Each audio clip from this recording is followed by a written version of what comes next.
بسم اللہ الرحمن الرحیم۔ السلام علیکم۔ حضرت عمر فاروق رضی اللہ تعالی عنہ کی 7 پشتوں میں کوئی بادشاہ نہیں گزرا تھا۔ آپ بھیڑ بکریاں اور اونٹ چراتے چراتے بڑے ہوئے تھے، اور آپ نے تلوار بازی اور تیر اندازی بھی کسی اکیڈمی سے نہیں سیکھی تھی۔ اسکندر اعظم نے آرگنائزڈ آرمی کے ساتھ 10 برسوں میں 17 لاکھ مربع میل کا علاقہ فتح کیا تھا، جبکہ حضرت عمر فاروق رضی اللہ تعالی عنہ نے 10 برسوں میں آرگنائزڈ آرمی کے بغیر 22 لاکھ مربع میل کا علاقہ فتح کیا، اور اس میں روم اور ایران کی 2 سپر پاور بھی شامل تھی۔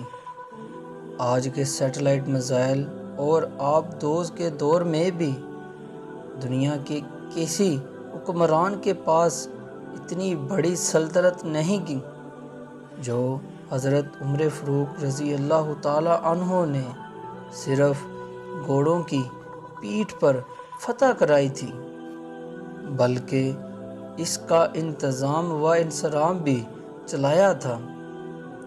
الیگزینڈر نے فتوحات کے دوران اپنے بے شمار جرنیل قتل کرائے۔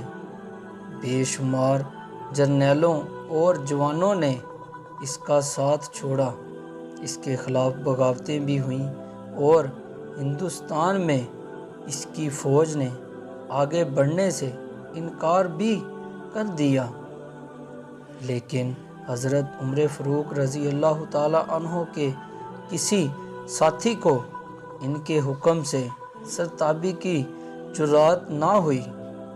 وہ ایسے کمانڈر تھے کہ آپ نے عین میدان جنگ میں عالم اسلام کے سب سے بڑے سپہ سالار حضرت خالد بن ولید رضی اللہ تعالی عنہ کو معزول کر دیا، اور کسی کو یہ حکم ٹالنے کی جرأت نہ ہوئی۔ آپ نے حضرت سعد بن ابی وقاص رضی اللہ تعالی عنہ کو کوفے کی گورنری سے ہٹا دیا۔ آپ نے حضرت حارث بن کعب رضی اللہ تعالی عنہ سے گورنری واپس لے لی۔ آپ نے حضرت عمرو بن العاص رضی اللہ تعالی عنہ کا مال ضبط کر لیا، اور آپ نے حمص کے گورنر کو واپس بلا کر اونٹ چرانے پر لگا دیا، لیکن کسی کو حکم ادا-ولی کی جرأت نہ ہوئی۔ الیگزینڈر 17 لاکھ مربع میل کا علاقہ فتح کیا، لیکن دنیا کا کوئی نظام، کوئی سسٹم نہ دے سکا، جبکہ حضرت عمر فاروق رضی اللہ تعالی عنہ نے دنیا کو ایسے سسٹم دیے جو آج تک پوری دنیا میں رائج ہیں۔ سن ہجری کا اجراء کیا، جیل کا تصور دیا، مؤذنوں کی تنخواہیں مقرر کی، مسجدوں میں روشنی کا بندوبست کرایا، پولیس کا محکمہ بنایا، ایک مکمل عدالتی نظام کی بنیاد رکھی، آب پاشی کا نظام قائم کرایا، فوجی چھاؤنیاں بنوائیں اور فوج کا باقاعدہ محکمہ قائم کیا۔ آپ نے دنیا میں پہلی بار دودھ پیتے بچوں اور معذوروں، بیواؤں اور بے آسراؤں کے وظائف مقرر کیے۔ آپ نے دنیا میں پہلی بار حکمرانوں، سرکاری عہدیداروں اور والیوں کے اثاثے ڈکلیئر کرنے کا تصور دیا۔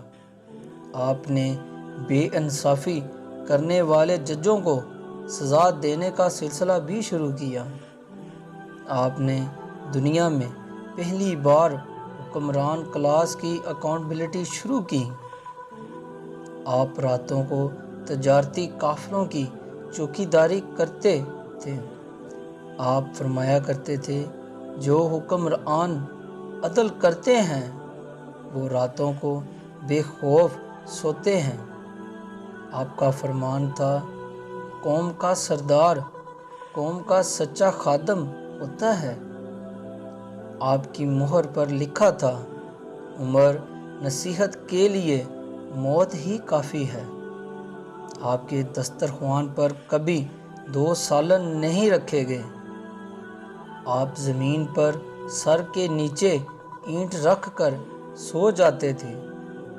آپ سفر کے دوران جہاں نیند آ جاتی تھی، آپ کسی درخت پر چادر تان کر سایہ کرتے تھے اور سو جاتے تھے، اور رات کو ننگی زمین پر دراز ہو جاتے تھے۔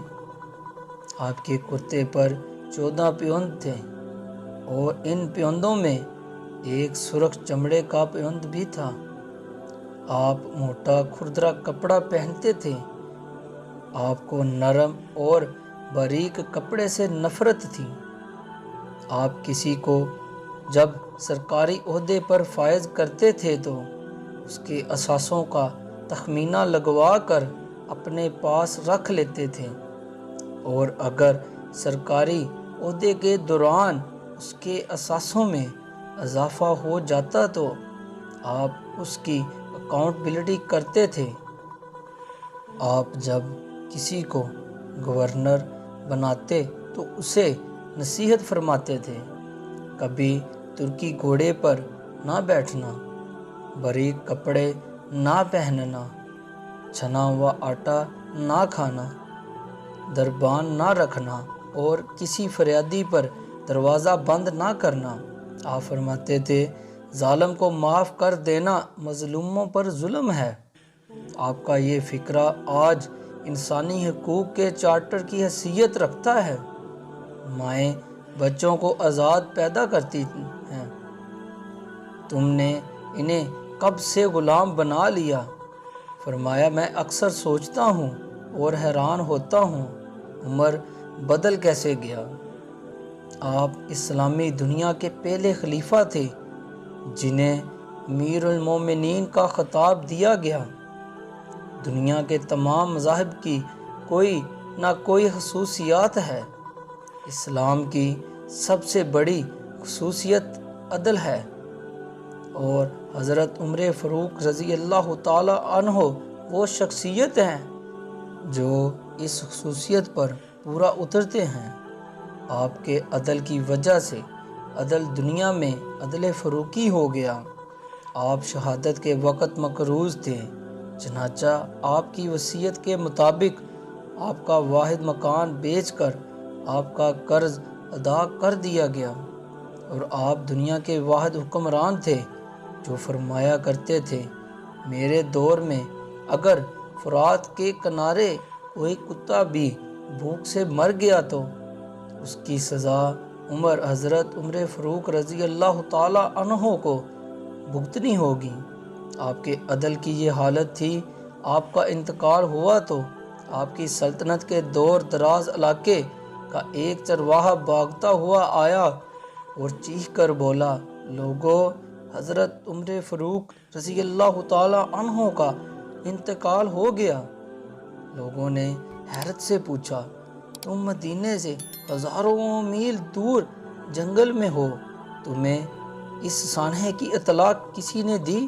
چرواہا بولا، جب تک حضرت عمر فاروق رضی اللہ تعالی عنہ زندہ تھے، میری بھیڑیں جنگل میں بے خوف پھرتی تھی، اور کوئی درندہ ان کی طرف آنکھ اٹھا کر نہیں دیکھتا تھا، لیکن آج پہلی بار ایک بھیڑیا میری بھیڑ کا بچہ اٹھا کر لے گیا۔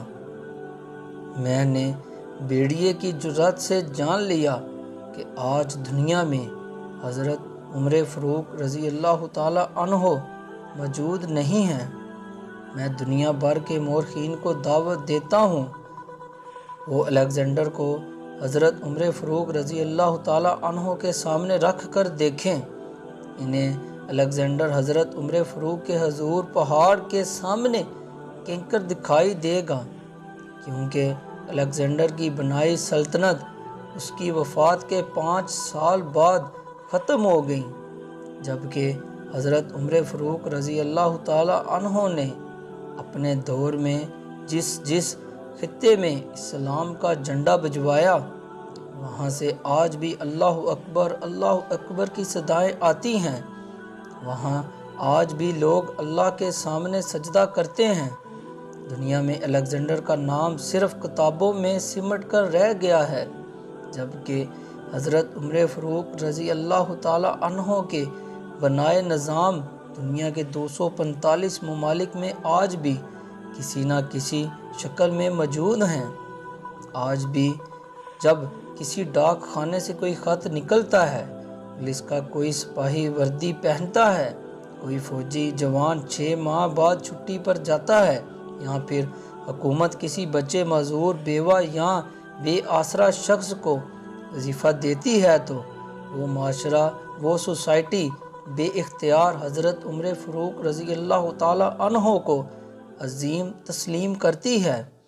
وہ انہیں تاریخ کا سب سے بڑا سکندر مان لیتی ہے، ماں سوائے ان مسلمانوں کے جو آج احساس کمتری کے شدید احساس میں کلمہ تک پڑھنے سے پہلے دائیں بائیں دیکھتے ہیں۔